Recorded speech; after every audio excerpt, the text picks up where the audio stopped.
Hello বন্ধুরা, আমি তৈশী with Partha চ্যানেলে তোমাদের সকলকে জানাই স্বাগত। আশা করি তোমরা সকলেই ভালো আছো, আমরাও ভালোই আছি। লাস্ট কিছুদিন আগেই আমি এরকম একটা লাঞ্চের মেনু থালা সাজিয়ে তোমাদের সাথে শেয়ার করেছিলাম। দেখলাম তোমরা ওটা খুব ভালোই একটা রেসপন্স দিয়েছো, তোমাদের খুব ভালো লেগেছে। তাই ভাবলাম আজকে শনিবারে নিরামিষের দিনে কী কী বাড়িতে রান্না হয়েছে তোমাদের সাথে শেয়ার করি।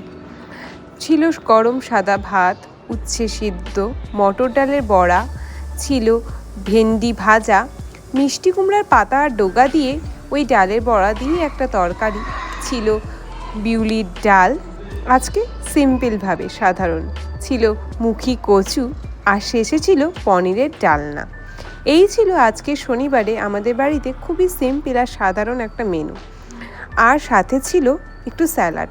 ভাবলাম নিরামিষ হয়েছে, একটু স্যালাড কেটে নিই। ফ্রিজ খুলে দেখলাম শুধু এই শসাটাই আছে, তাই এই শসাটা কেটে নিলাম তাড়াতাড়ি করে। ব্যাস, আর কি, আজকের এই শনিবারে জমে গেল কিন্তু খাবারটা, তাই না? তোমাদের আমার এই মেনুটা কেমন লাগলো অবশ্যই কমেন্ট করে জানাও, আর ভালো লাগলে একটা লাইক, শেয়ার আর আমার চ্যানেলটিকে সাবস্ক্রাইব করে দিও। তো চলো, আবার খুব তাড়াতাড়ি তোমাদের সাথে দেখা হবে নেক্সট আর একটা ব্লগ নিয়ে, খুব তাড়াতাড়ি। এখনকার জন্য টাটা।